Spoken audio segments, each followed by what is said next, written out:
So hello guys, for today's mini vlog, it's already 5 a.m. in the morning and we're going to Banna. So this is Batak Banna Road. Grabe, sobrang ganda ng sikat nung araw and tipsy nga kami dito and wala kami masyadong tulog kasi nag-inuman sila kami kagabi. So ayun, medyo mahamog-hamog pa and this was during nung nandun pa ako sa may Batak City, Ilocos Norte. So this is late upload already. So I was driving and taking videos because of this. So ayun, medyo mahamog nga and ang ganda ng panahon, lalong-lalo na kapag may dala kang kape. So ayan, ihatid lang natin yung mga kasamahan natin patungong Banna kasi doon natin sila kinuha, mga friends natin. So kasama ko rin yung isang friend ko dito na isa sa mga pinakamaganda sa Batak City, si Sir Jerry Navalta. So ayan, while driving, syempre ito yung time na napapaisip ka. So hanggang dito na lang ba, like that. So kailan kaya tayo uusad, yung tipong hanggang dito na lang ba. So kailangan pa ba nating mag-evolve or what we call grow, kung ano man meron tayo ngayon. So, syempre lahat naman tayo gusto ng mga panibagong pagkakataon, panibagong buhay, o kaya sabihin naman natin pangarap sa buhay. So, ayan, diba? Sobrang ganda ng views natin ngayon. And, syempre, nare-realize mo lang sa iyong sarili na kailangan mo din talagang mag-strive or look forward sa kung anong gusto mong tahakin sa buhay. So, ayun, medyo malilim dito sa may part na to and sobrang chill ng vibes kasi nga wala kang masyadong makitang tao kasi ito yung talagang peace of mind ko, guys. Yung tipong driving, chilling, tapos while having country music, yun yung mga isa sa mga pinakagusto ko.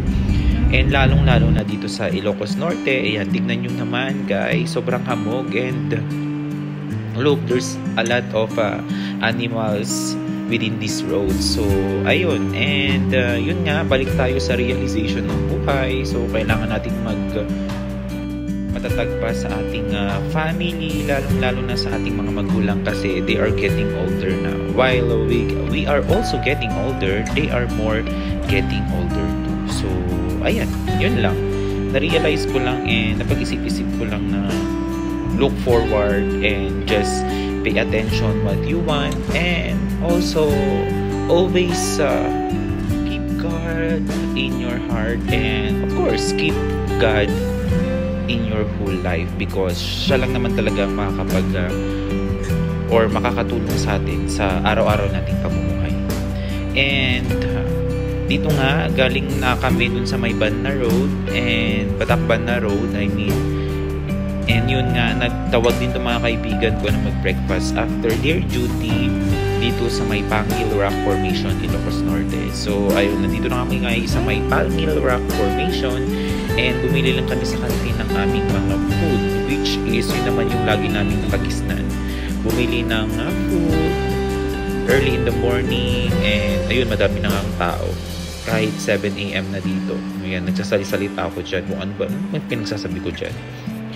So, ayan, I will tour you for this wonderful scenery of Pangil Rock Formation. And dyan yung mga kasama ko, si Rodel, si Jem, tsaka si Sir Jerry Navalta. So, isa siya sa Radiologic Technologies and Respiratory Therapies yung ibang kasama. So, eto nga, crystal-like water yung scenery dito. Diba? Sobrang ganda. And ito yung gustong-gusto ko dito sa may Ilocos Norte kasi Ilocos Norte is napapalibutan syempre ng dagat kasi nasa may coastline area sila. And lalong-lalo na Pangil Rock Formation is one of my favorite spot kapag stress sa duty or kaya naman na napag-isip-isip lang na pumunta dito. Dito rin ako nag-jogging, so makikita natin pala mamaya na mag-jogging pala ako dito mamaya. Diba? Sobrang ganda. You feel and the relaxation. You see this wonderful and greenish na parang bluish na tubig na crystal-like water, ika nga. Then, yung waves, sound waves of the ocean. So, ayan, diba? Sobrang ganda. Ayan, pagmasdan nyo na lang muna yung ganda. And, naligo pala kami dyan. Kasi talagang gigil na gigil ako maligo dyan. I think this was taken, no, April, like summer talaga. Or May I should say. Yeah, this was taken May, and ayun, puro water ang pinapakita ko sa inyo. Sorry. So, this was late upload, and wala lang. Gusto ko lang i-upload ulit. Or maybe gawan ng voiceover kasi punong-puno na yung space natin dito sa my phone. So, ewan ko kung anong tawag dito sa may snake. Natatakot nga ako dyan. Madaming ganyan dito, lalo na sa mga rocks, corals dito sa may pangil. Ang daming ganyan. Tapos yung parang starfish siya, pero hindi siya starfish eh. So, ayan, basta madaming galamay yun.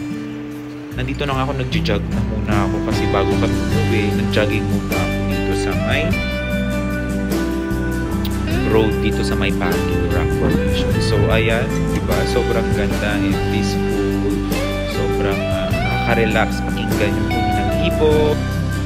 So, ayun, thank you so much for watching this video. Bye!